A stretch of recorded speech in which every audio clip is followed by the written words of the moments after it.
नमस्कार, मैं गणेश जोशी। आज बात करते हैं हार्ट से जुड़ी हुई बीमारियों की। दरअसल हार्ट से जो बीमारियां हैं उसकी अब कोई उम्र नहीं है। पहले कहा जाता था कि उम्र के बाद ही होती हैं, लेकिन अब कम उम्र में ही हट्टे कट्टे दिखने वाले नौजवान भी अचानक कब हार्ट अटैक पड़ जाता है पता ही नहीं चल पाता है। आखिर यह समस्या इतनी तेज़ी से क्यों बढ़ रही है, इस बारे में बातचीत करेंगे। आज हमारे साथ बातचीत करने के लिए उपस्थित हैं हल्द्वानी के Krishna hospital and research centre के वरिष्ठ हृदय रोग विशेषज्ञ डॉक्टर रमनदीप सिंह जी। मैं बातचीत करने के लिए उनका स्वागत करता हूं। नमस्कार डॉक्टर साहब, हम बातचीत शुरू करते हैं। ये हार्ट अटैक है क्या? ये अचानक नौजवानों को जो हट्टे कट्टे दिखने वाले क्यों पड़ रहा है? देखिए, जैसे आपने सही कहा कि अब हार्ट की बीमारियां उम्र नहीं देखती हैं, किसी को भी हो जाती हैं। और हार्ट अटैक भी उम्र नहीं देख के होता है, वो आपके रिस्क फैक्टर्स देख कर होता है कि आपके पहले की आपकी जीवन शैली कैसी रही है। जिन नौजवानों को भी, जिन लेडीज़ को भी, हालांकि कहा जाता है कि लेडीज़ में हार्ट अटैक कम होता है, लेकिन होता फिर भी है। बिल्कुल। तो जिन लोगों में भी या तो कोलेस्ट्रॉल ज़्यादा होता है, या स्मोकिंग की हैबिट होती है, या फैमिली हिस्ट्री होती है हार्ट डिजीज़ की, इन तीनों कैटेगरीज़ में हार्ट की प्रॉब्लम होने की संभावना ज़्यादा रहती है। बेशक कोई इंसान आपको अभी हट्टा कट्टा नौजवान दिख रहा हो, लेकिन हो सकता है पहले की उसकी हिस्ट्री ठीक ना रही हो, चाहे वो स्मोकिंग की वजह से हो, चाहे फैमिली हिस्ट्री की वजह से हो, चाहे खाने की जो बदपरहेज़ी है उसको लेकर हो। तो मेन यही कारण है। और ये कि हार्ट अटैक जो अब हम लोगों ने यंग लेडीज़ में भी देखना शुरू किया है, क्योंकि इंडिया जैसी जगह में भी स्मोकिंग अब लेडीज़ में भी बहुत ज़्यादा कॉमन होती जा रही है। एक ये बैकग्राउंड है कि आजकल की जनरेशन ज़्यादा एक्सरसाइज नहीं कर रही है, लेकिन स्मोकिंग का प्रचलन वैसे ही शुरू हो गया है जैसे वेस्टर्न कंट्रीज़ में होता है। ऊपर से हमारी जो इंडियन पॉपुलेशन है उसका बैकग्राउंड रिस्क भी पाश्चात्य पॉपुलेशंस के कंपैरिजन में ज़्यादा है। यही कहा जाता है कि जो इंडियन पॉपुलेशंस हैं या जो इंडियन सब कॉन्टिनेंट की पॉपुलेशन है compare to western population at least 10 साल पहले हार्ट की बीमारी की चपेट में आ जाती है। तो एक तो आपका बैकग्राउंड हुआ कि आपका ऑलरेडी जेनेटिक रिस्क ज़्यादा है, दूसरा आप रेगुलरली एक्सरसाइज नहीं कर रहे हैं, तीसरा आपका खाना पीना ठीक नहीं है।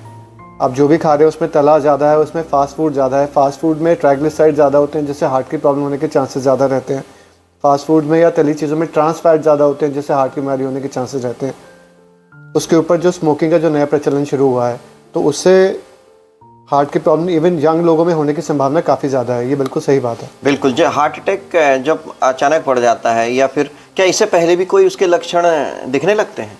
वो क्या लक्षण है? एक्चुअली कई बार ये कहा जाता है कि कुछ पेशेंट के सब क्लिनिकल फीचर्स आते हैं। सब क्लिनिकल मतलब बहुत क्लियर कट लक्षण नहीं आते हैं जी। या तो वो चीज़ हल्के फुल्ले नॉन स्पेसिफिक सिम्टम्स में पता चल जाती है, जैसे मान लीजिए पेशेंट की थोड़ी बहुत सांस फूलती है। अब आमतौर पर ये समझा जाता है कि हार्ट अटैक पड़ेगा तो सीधे छाती में दर्द होगा जी, पर साइलेंट हार्ट अटैक्स भी बहुत कॉमन होते हैं।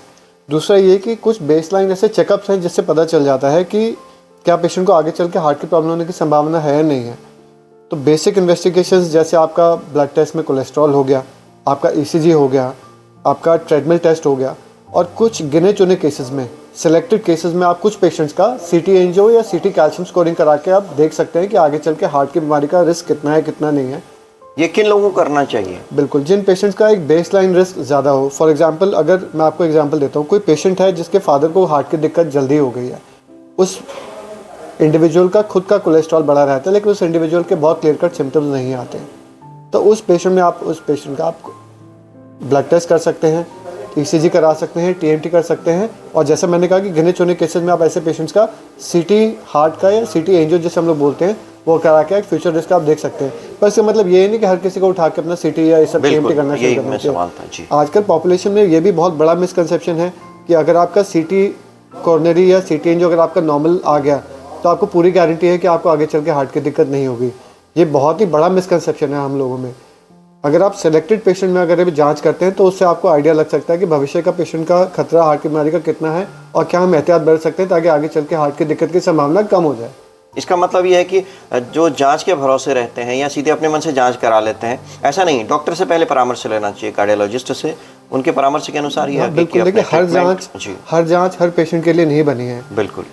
कितने सारे पेशेंट्स हमारे पास ऐसे आते हैं जिनको 1 साल पहले या 6 महीने पहले या 3 महीने पहले हम लोगों ने ही हार्ट की बीमारी डायग्नोस की है, दवाई शुरू की है और कहा है कि आप अपनी दवाई नियम से खाएं, लेकिन वो पेशेंट हमसे बार बार बोलते हैं कि हमारी एंजियोग्राफी कर दीजिए, हमारी एंजियोग्राफी कर दीजिए। तो हम लोग हमेशा उनसे बोलते हैं कि अगर आपको हार्ट में पेन नहीं हो रहा है, अब आपकी दवाई से सब ठीक चल रहा है, तो आप एंजियोग्राफी के चक्कर में क्यों पड़ रहे हैं? ऐसे पेशेंट्स अपनी सीटी एंजियोग्राफी करा के आते हैं, उसमें 30-40% ब्लॉकेज होती है, पेशेंट निश्चिंत हो जाता है कि चलो कोई दिक्कत नहीं होगी, ऐसे पेशेंट्स फिर अपनी दवाई में गड़बड़ करते हैं और 6-7 हफ्ते या 6-7 महीने के अंदर हार्ट अटैक लेके हमारे पास वापस आ जाते हैं। बिल्कुल। तो यही कि कोई भी जांच 100% एक्यूरेट नहीं होती है, इस चीज़ के बारे में क्लियर रहिएगा। हम लोगों ने कितने सारे पेशेंट्स देखे हैं जिनके सीटी एंजियोग्राफी में ब्लॉकेज आई है, फॉर एग्जांपल 30-40%। हम लोग एंजियोग्राफी करके देखते हैं नाड़ियाँ बिल्कुल नॉर्मल आ रही होती हैं। कुछ पेशेंट ऐसे होते हैं जिनकी ऐसी 30-40% ब्लॉकेज आती है, वो अपनी जीवन शैली ठीक नहीं करते और उनको हार्ट अटैक पड़ जाता है। तो दोनों चीज़ें संभव हैं। तो इम्पॉर्टेंट सिर्फ जांच नहीं है, इम्पॉर्टेंट आपकी जीवन शैली है। अगर आप परहेज़ कर रहे हैं, आप नमक कम खा रहे हैं, आप तली चीज़ें नहीं खा रहे हैं, आप रेगुलरली एक्सरसाइज कर रहे हैं, आप स्मोकिंग नहीं कर रहे हैं, आप अपना बीपी शुगर अच्छे से कंट्रोल करके रख रहे हैं, तो ये बहुत है। फिर आप बेशक अपना बचाव का सबसे मूल मंत्र है। मूल मंत्र यही है कि आप रेगुलर एक्सरसाइज करें। आज से 50 साल पहले कभी भी सीटी एंजियो ये सब नहीं होता था, लेकिन लोग हेल्दी लाइफ तब भी जीते थे। हार्ट अटैक तब भी होते थे, अब हार्ट अटैक ज़्यादा कॉमन हो गए हैं क्योंकि अब एक्सरसाइज का लेवल कम हो गया और खाना पीना बहुत ज़्यादा खराब हो गया, दूषित और प्रदूषित हो गया। बिल्कुल, डेफिनेटली। अगला सवाल मेरा ये, अगर हार्ट अटैक किसी को पड़ जाता तो कितने जल्दी या कितने घंटे के भीतर उसे डॉक्टर के पास पहुंच जाना चाहिए? So the idea is to reach the hospital as soon as possible. मतलब जैसे ही आपको सिम्टम्स आए इमीडिएटली अस्पताल पहुँचे। सबसे इम्पॉर्टेंट फैक्टर जो है वो टाइम है डिसाइड करने में कि आपको आगे चल के आपका सर्वाइवल कैसा रहेगा और आगे चल के आपका हार्ट कितना डैमेज होगा। एक कॉन्सेप्ट है जिसे हम लोग गोल्डन आवर कहते हैं या सुनहरा आवर, कि आप पहले 1 घंटे में अपना पूरा ट्रीटमेंट करा लें तो आगे चल के आपका हार्ट ना सिर्फ नॉर्मल रहेगा, आपके बचने की संभावना भी ज़्यादा रहेगी। लेकिन यही अगर हार्ट अटैक के बाद अगर आप टाइम बहुत ज़्यादा वेस्ट करते हैं, कुछ लोग गैस समझते हैं कि हमारे पास कितने पेशेंट्स आते हैं जो कहते हैं कि हमें कल सुबह से गैस बन रही है, हम ईसीजी करके देख रहे होते हैं तो पेशेंट को हार्ट अटैक चलता है। बिल्कुल। मैं ये नहीं कहना चाह रहा हूँ कि हर गैस हार्ट अटैक की वजह से होती है, वो गलत रहेगा कहना। लेकिन जो हार्ट वाले इसमें अंतर कैसे करें, थोड़ा मूलभूत अंतर? गैस में आपको जनरली पसीना नहीं बनता है और गैस जो है वो पेट से शुरू होती है और छाती की तरफ आती है।